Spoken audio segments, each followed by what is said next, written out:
mambo.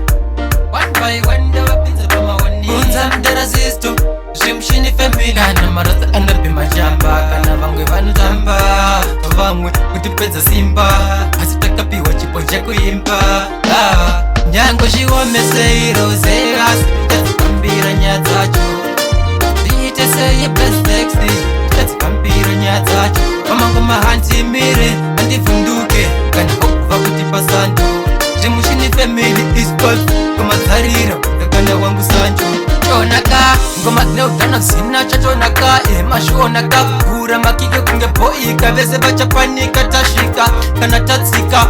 takaroze inikipa iwosraika ngoma dzikunaka tasuwai vachipaika blasex pambango mauri makanika ngoma rikunaka rakabikwa musashashika yango zviwomeseiro zeas tatsikambira nyaya dzacho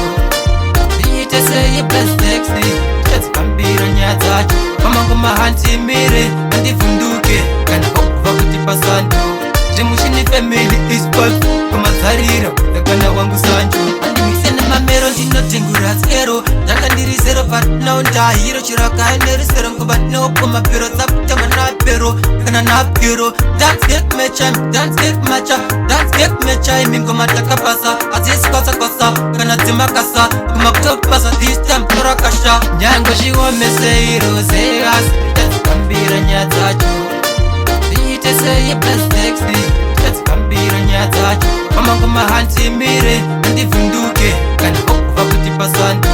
zvimushini family iscol kumadzarira kakana wangu sancho vamwe vachichemera zvimushiri vamwe vachitisatisa anaimba chi pati chimushini ndinoramba ndirisi takapiwa chiposaka chanetsa chi kubuda kwaruziva nekunyura kwaruziva ndichitarisisa ndiri kumashure kwenguva kana dziri ngama ndinaita mekushuwa zvina basa kuti ndakakura ndiri kuwa nyango zviwomeseiro zeas tatsikambira nyaya dzacho ziite sei best sexy tatsikambira nyaya dzacho pamango mahantimire handivhunduke kana okuva kuti pasando zvimushini family iscol kumadzarira kakana wangu sancho chonaka ngoma dzineutano zina chatonaka emashonaka kugura makike kunge boika vese vachapanika tasvika kana tatsika takaroze inikipa iwosraika ngoma dzikunaka tasuwai vachipaika blasex pambango mauri makanika ngoma rikunaka rakabikwa musashashika tatsikambira nyaya dzacho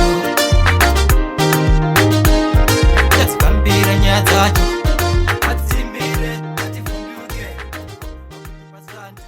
ndimushini family is back.